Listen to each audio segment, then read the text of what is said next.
the big picture from last night, Jenna, I don't know what you, but like, the big takeaway was like, it wasn't good, Mm-hmm. but calm down. This is such hot garbage. I'm terrified for the season. You could say, hey, it was the Bears start. What camera am I looking at?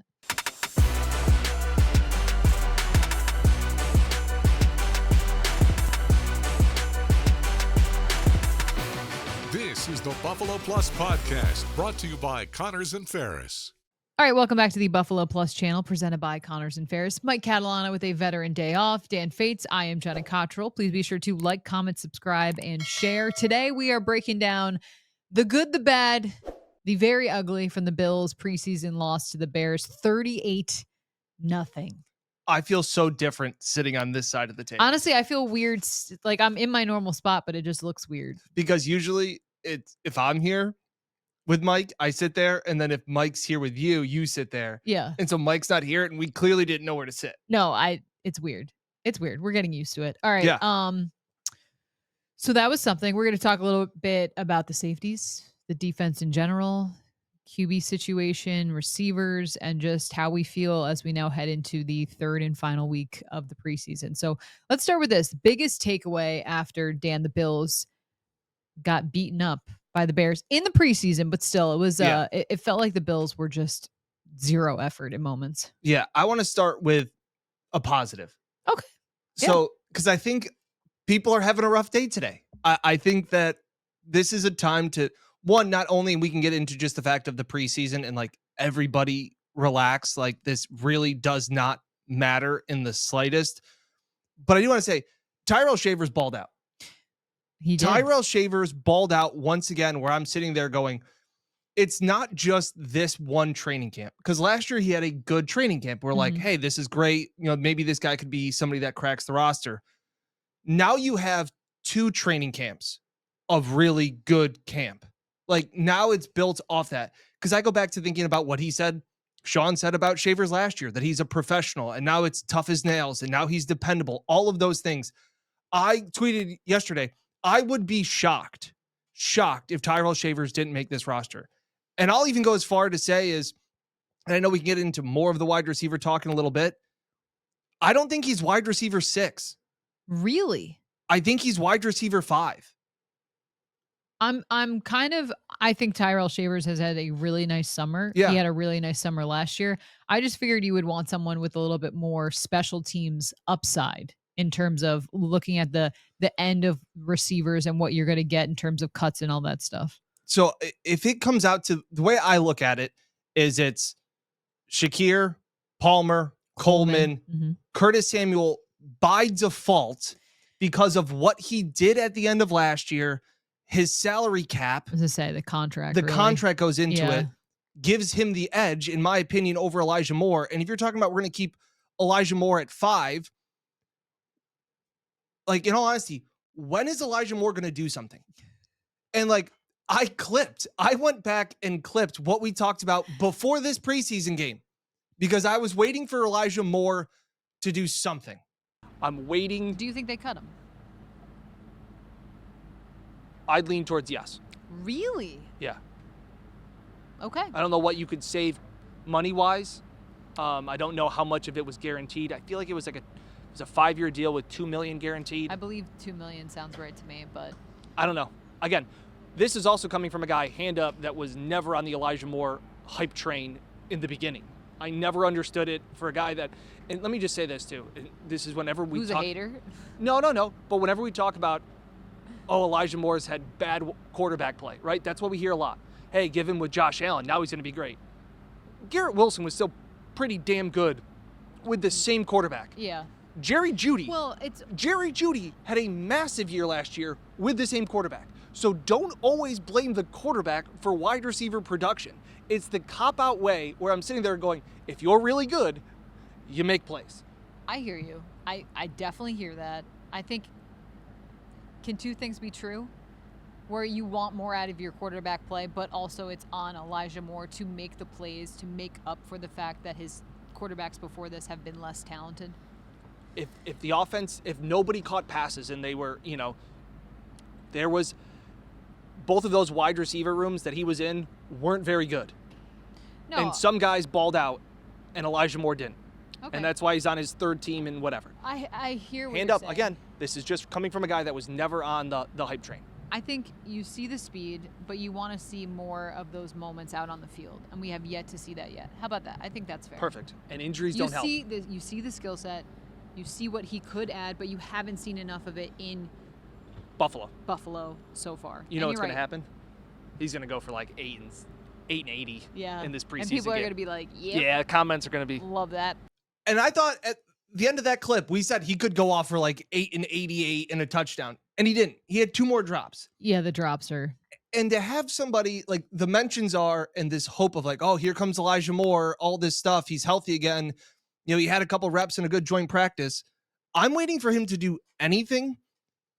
And this thought of this potential, everybody tells me about this potential of Elijah Moore. I'm just waiting to see it. This is a guy that's on his 3rd team in 5 years. Yeah. He's not that old either. No, and it's the potential that he got drafted in the 2nd round. And that's what people cling on to. So Tyrell Shavers is older than Elijah Moore. I do think Tyrell Shavers has had a better body of work this summer. But when you look at who has proven more in the NFL, albeit the consistency in the last couple of weeks hasn't been there, Elijah Moore has a more, I want to say bona fide, but you guys make fun of me for how I say it. But like he has a more proven resume. That's what I'm saying. I agree with you. I think Shavers has played better. Yeah. But because you just signed him, because you paid him a little bit of money, like you have Curtis Samuel, you have Elijah Moore, you have Tyrell Shavers. It feels like those are the guys that are battling for that last spot or those last couple of spots. But then like Laviska Shenault, like where does he factor in? Because he can give you the most on special teams, right? But he can probably give you the least amount in terms of just the overall offense. Right.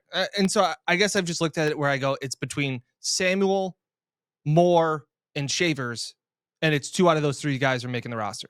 Yeah, I totally agree with you. And we're also seeing this too, like, and we're obviously going to get into the safety position and things like that, but teams are also going to cut wide receivers, and teams are going to cut safeties that the Bills will maybe be interested in picking up. Yeah. So to sit there and say, well, these are their wide receivers, this is who they have. This is who they have right now. And they're going to cut guys on the day of August 26th, I believe is the cutdown day. And on Tuesday, they'll have new guys.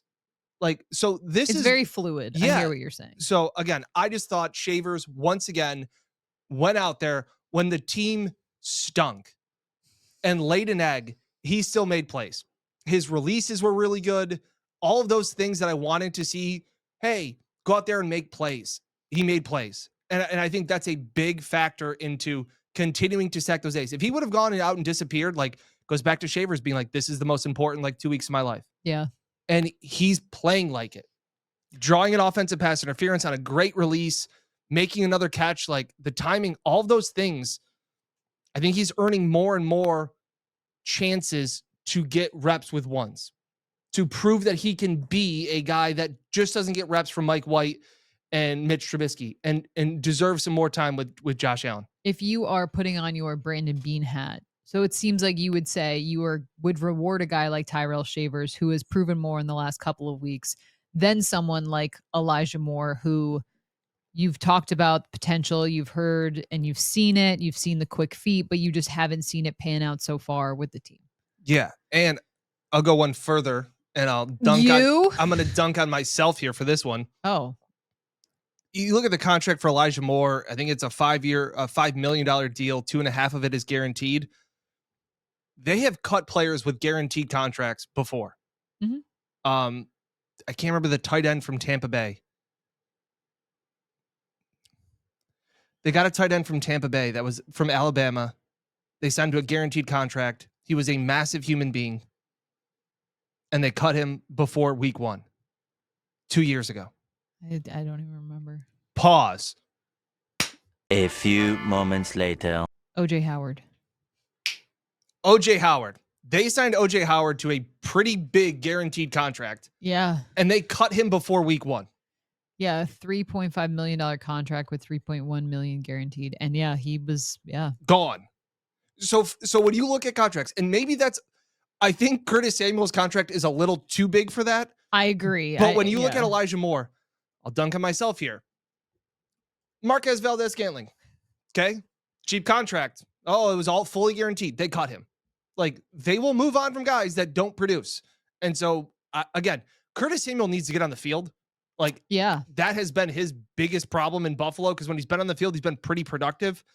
And maybe that's part of their annoyance, and maybe that's where they move on. Again, I just think you got Samuel and Moore do the exact same thing. And one's making a whole lot more money. One's going to be more costly to cut. And I think Shavers is proven now, not just one camp, 2 years, had that moment in the regular season finale. I don't know. I just think that Shavers has proven enough to me. Okay. No, I hear you. I think he's done a lot. I just feel like a lot of people are holding out hope that Elijah Moore can finally get that pop that was expected of him when the Bills signed him after the draft. But I agree. Like, what we've seen on the field, I just really haven't seen the moments. And then to have in the preseason game, a rough game, a couple of drops. And look, I get it. Mike White was throwing in the football, but you need to be able to make plays in spite of the quarterback. And that's just how it all pans out. So need to see more from him. It's good that he got back out on the field after dealing with the injury. But will it be enough? Right. And somebody was talking, was responding to my tweets yesterday and was like, we'll give Elijah Moore a break. It's bad offensive line play, and he doesn't have a ton of reps with these backups.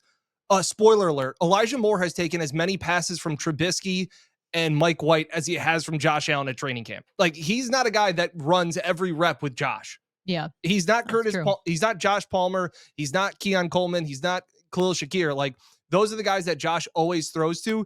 That's not Elijah Moore. So I guess again, going back to the other week, but that's just my thoughts. Okay. Another bright spot other than Tyrell Shavers' play, I thought, was Jordan Hancock. Now, he did leave the game with a shoulder injury. Still waiting for an update on that in terms of the severity of that. But I felt like as a rookie, you wanted to see a guy making plays, had the tackle for a loss, had a couple nice plays in there. I felt like someone standing out for a good reason in the preseason game yesterday. So for me, I was like, Jordan Hancock as a safety, like, what will that be, as well as we can get into the safety play just in general, as Cole Bishop, the only starter that was out on the field yesterday to begin the game. But what'd you see from Hancock? I liked it. I liked the versatility, because after he played safety for a little bit, he moved into the slot. Yeah. So that was kind of, like I said, I think in a perfect world, they want Jordan Hancock to be the next Cam Lewis. They want him to be a guy that can be the jack of all trades, versatility guy. So again, I don't know if it's right now. It's funny the way that you view people and where you see them long-term as to where they are immediately. Like, he may be third or fourth on the depth chart at a bunch of different positions, but you can see him being a guy that can be 2 in a year or 2 at a lot of those spots. But yeah, the big picture from last night, Jenna, I don't know what you, but like, the big takeaway was, like, it wasn't good. Mm-hmm. But calm down. I think two things can be true, Dan. I think if you're a fan and you were watching that game yesterday and you were like, this is such hot garbage, I'm terrified for the season, you could say, hey, it was the Bears start. What camera am I looking at? Okay. This one? Okay. Sorry. I wanted to make sure I was looking at the wrong one. You could say, hey, it was the Bills backups against the Bears starters. And it didn't look good. And that's how it will look. But then later on in the game, it was the Bills backups against the Bears backups. Now, it's important to keep in mind that a lot of these guys will get cut. They just need the bodies for the preseason. And then this is how this works. But for players that were playing to try to make an impression in terms of the Bills, the sleepwalking I felt like we saw, that's what was concerning to me, was like, where's the effort? Where's the passion? Where's the putting the body on the line? Like, it sounds so cliche, but some of the fundamental stuff, tackling, like effort things that you just don't expect to see. That being said, it is the preseason. 99% of the starters were not out on the field, but I think there's things to take away, and that is, to win in the NFL, you got to bring it. And just because the Bills have been good in the past doesn't mean they will always be good. But also, it's the preseason. Yeah, I looked at that and I kind of had the same sentiment that you had, where like we all realized like The Bills didn't play any of their starters. They got Cole Bishop out there, who's a projected starter because he hasn't been able to play much. So that's part of it. But none of it was really good. The fundamentals, Sean said that like they wanted to get more of the 2s and 3s and 4s out there to see how they would stack up and compete. And they obviously did not compete well. I want to put it in this perspective because you talk about both. Two things can be true. It's not worth panicking at all in any sense. I remember they lost to the Bears last year in the preseason. They lost to the Steelers last year in the preseason, and everybody was like, oh, this is bad. But for the guys that are trying to make the roster, it was a very bad day. Yes. And so Bean has to look at that and evaluate not the team effort, but the individual effort or lack thereof of some of those players that were trying to make an impression. But I also look at this too. The Bills do not care about the preseason in the slightest. And I mean that in the sense of, why are you rolling your eyes? No, I was cracking my neck. Okay. I don't think that's fair to say they don't care about it at all. So you're right. I wrote down. What was that? I wrote down the Giants and Bears cared more. That's true. So those Fact. are two organizations that are trying to build something. They got to be buttoned up because they have not been in the past. So, I hear you. So they're trying to build something in that aspect. So like we talked about with Mike, and after the first preseason game, I think the Giants did game plan a little bit for their quarterback play to look good. I think the Bears wanted to have a good performance with a new offensive coordinator and a new head coach and to build Caleb Williams' confidence because they played their starters. Like, they thought that was more important. The Bills thought it was more important to be healthy because they know what a grind and the playoff run and all those things are like. The Bears don't. The Bears need to find any sort of confidence to build off. The Bills didn't care about that. And how do I know that? Because they didn't play their starters. No, I hear you. But also to say that they don't care about the preseason at all. Care more. Yes. Okay. The Bears and the Giants do care more. The Bears and Giants wanted to have... They wanted to win. They wanted results and they wanted team success to start to get things in the right direction. It's like when Sean was there in the first few years. The Bills won like every preseason game. They'd go 4-0. Yeah. Because you're trying to build something from the ground up. These are two bad franchises that the Bills played that they're trying to find success. So I think they did game plan. I think they did. The Bears and Giants did script plays. And the Bills were going, hey, guys, go out there. Let's fly around and compete. Now, they didn't compete. That's where I feel like is the most upsetting, is that for a lot of these players, it is their chance to make an impression. And the impression that they made was they were not ready, they had low effort, or they're just not frankly good enough. And for some of these guys, they are not good enough. This will be their opportunity to get some snaps in the NFL, but they won't make a roster. And that's okay too. But just to see how bad it looked against the Bears backups when you had backups against backups. Yep. And the penalties. And like, look, truly, like in terms of my worry more though was for the defense. Like for the offense, you're like, Josh Allen wasn't out there, the starting O-line, like James Cook. I mean, Ty Johnson didn't get any play. Ray Davis had like 2 snaps. But the defense, like, what will that look like? Like Joe Andreessen had a tough game. The Cole Bishop had a tough game. DeMar is a backup player, and that's okay. But you just it feels like going into this season, we talked about the safeties and we're like, all right, you got Taylor Rapp and it's Cole Bishop's job to lose and all this stuff. But it's like, for what a backbone that has been to McDermott's defense, to see how the plan is just continually not paid off. Yeah. Like last year they signed Mike Edwards, never saw the field. This last year they signed Derek Forrest, hasn't made an impression whatsoever. Nope. You have Cole Bishop battling injuries. You have Taylor Rapp, who is fine. He's good, but his availability is usually questionable as well. I feel like he's constantly in and out of the lineup. You know what you have in DeMar, but everyone that they've really tried to have unseat DeMar hasn't been able to rise to that. That's the big thing that I was thinking about today was obviously all of the talk is on Cole and also I think DeMar is catching criticism as rightfully so, but DeMar is who DeMar is. Like, that's part of the reason why I've said, and I made the take that I think he may start week 1 is because the devil you know may be better than the devil you don't. He reminds me of Levi Wallace. Yeah. In the way that the Bills have continually tried to get someone else out there. But lo and behold, it's Levi Wallace that was continually winning that corner job.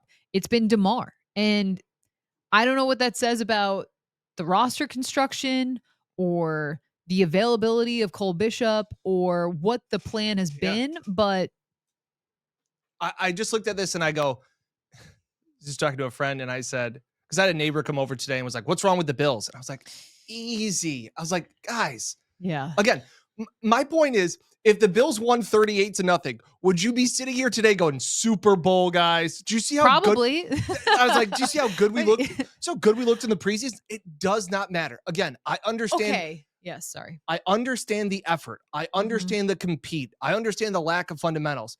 What I'm saying there is that I think it was somebody from PFF kind of had the joke of like, yeah, if all 22 guys get injured, starters get injured for the Bills, they're gonna have a rough season. Like, this is why when people say like, oh, Alabama could beat the Cleveland Browns back in the day, it's like, no, they couldn't. That's what this would have looked like, because it's backups versus starters. That's a big difference.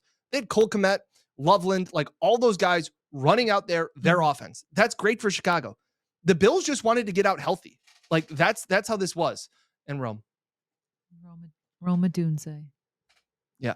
And he's running reps on Codrington. Like, advantage Rome. Like I would hope so. No, I get it. And I think you're right. Like whatever, it's never as good as you think. It's usually never as good as you think, and it's usually never as bad as you think. Well, and we're so hungry for football. Yeah. Like we're craving it. And as a result, we inaccurately pretend that the preseason is football. So we always say, you either win or you panic. That applies for the regular season. Don't apply that same thought process to the preseason.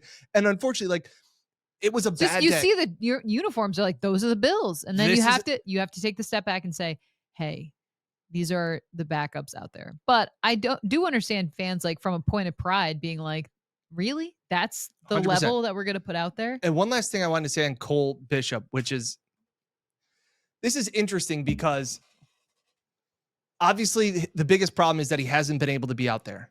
And Sean talked about it after the game and said, they wanted to get him out there.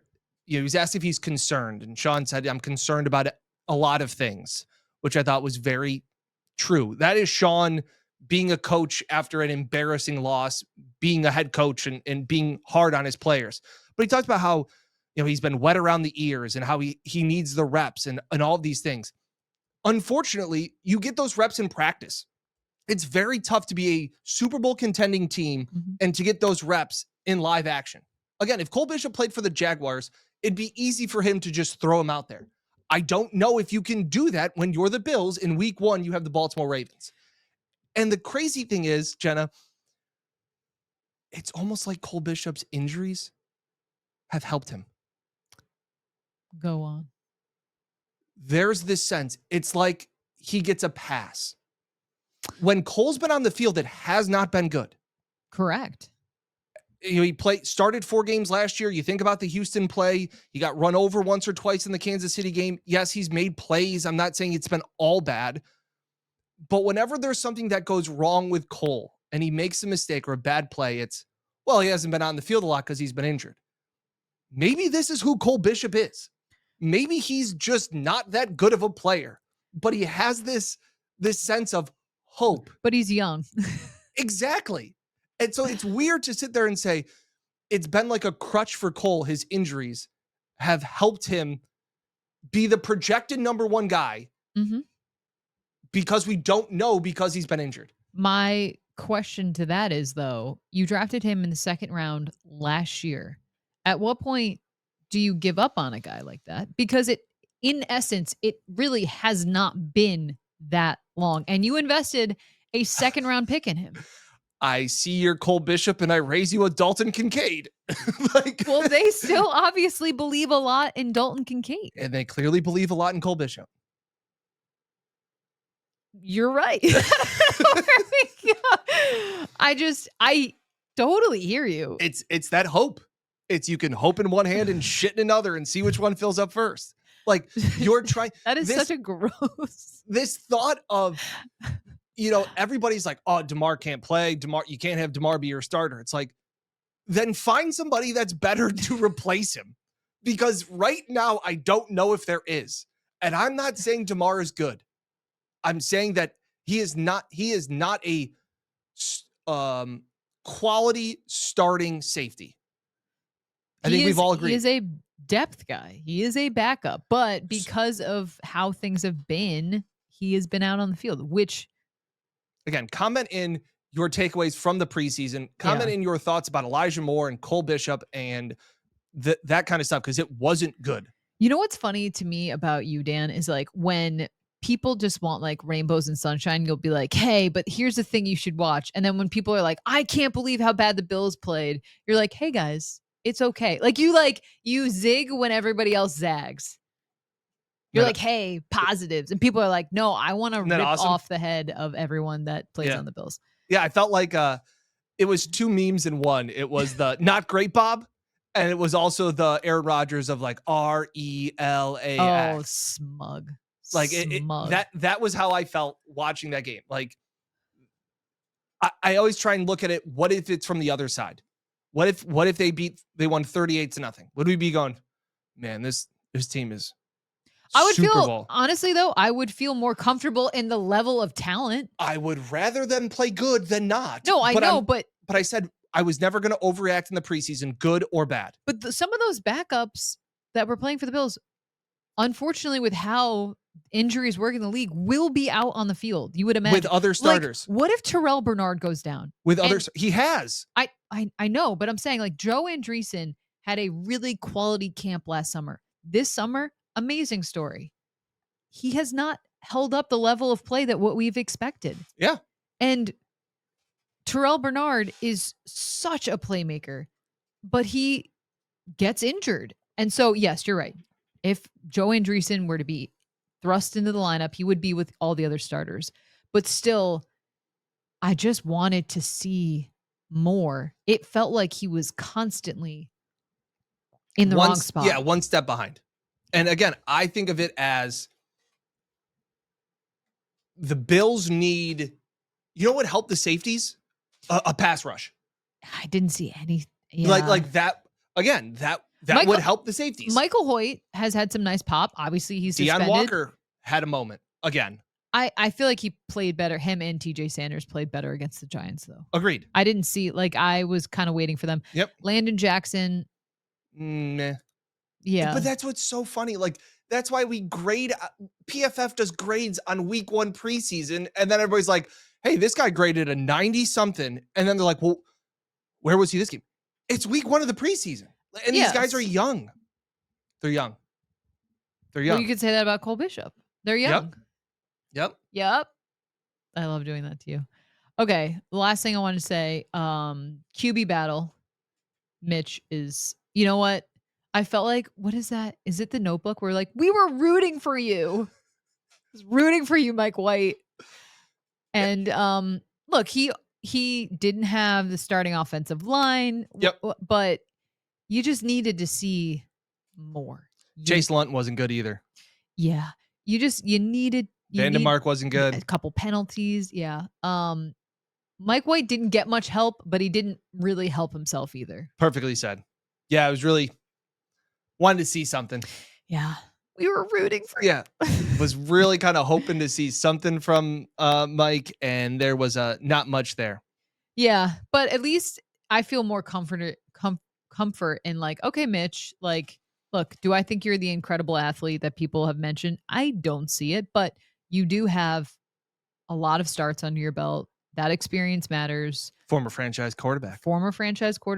Obviously, I think for him, he has the experience, he has the trust, and he's been able to make more plays than what we saw from Mike White. Relax. I'm fascinated, though, with how Hard Knocks is going to cover this. This will be interesting. Because like last week, they didn't show a single Giants highlight. Like Renee was like, are they going to show Dable on this highlight? I'm like, no, the show's not about Dable and the Giants. It's hard to talk about that game. It's going to be hard to talk about putting up 0 points and your defense getting torched. Didn't they not even convert a third down? I don't think so. But Tyrell Shavers and Jordan Hancock. Yeah. Those are my notes. Backups versus starters. Giants and Bears cared more. Safety, and I'm again, been out on Elijah Moore. Are you out on Cole Bishop? No comment. Okay. I plead the fifth. So yes, but not quite yet. Trending towards trending towards yes. I would love to be wrong. I'd love to be wrong. No, you wouldn't. There are some times. I was gonna say, we know you. No, you wouldn't. Yeah. Okay, yeah. Two things can be true. You wanted it to be better, and it's the preseason. And now we're entering the final preseason game of the summer coming up on Saturday. The Bills will be in Tampa Bay. They have Hard Knocks coming up tomorrow. Another episode dropping. We'll have our recap of that. And yeah, feel free to comment in just what you made of Sunday night's game. Sunday night too. Like, should have been illegal. I heard people being like, you know what, the Bills were exhausted from being in Chicago. That to me is so weak. That is such a weak answer. And Sean must have liked what he had, and he kind of mentioned that. Alluded to that, yeah. Alluded. That's the word. Spell it. No, I'm kidding. E-L-L. No. It's not E? No. It's an A. No way. Yes. No way. Yes. Alluded. A-L-L-U something, whatever. It's an E. No, it's not. Allude. A-L-L-U-D-E. What the hell are you looking up? E-L-U-D-E-D. Alluded. Evade or escape from danger. Allude. Mention without discussing at length. That's why you come to the Buffalo Plus podcast. Comment in if it's with an A or an E. It's an E. It's an A. What was the definition for that?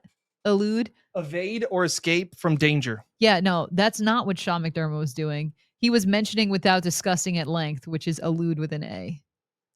Might be right. Yeah. Okay. All right. You can spell it two ways. Maybe I was just spelling the other one. That's an E. That's how you frame a take. Comment in. We'll have more content. Bills practice Tuesday, Wednesday, Thursday, then their final preseason game. You or something. Okay, for Mike Catalana, who's not here, Dan Fates, I'm Jenna Cottrell. We'll catch you next time here on the Buffalo Plus YouTube channel. Please be sure to like, comment, subscribe, and share. Reminder, you can find our audio-only versions of the podcast available wherever you get your podcasts. Just check it out, Buffalo Plus. Please be sure to rate and subscribe there as well. All right, that'll do it for us. Don't panic. We'll catch you next time. It's the preseason. Just don't. On the Buffalo Plus YouTube channel.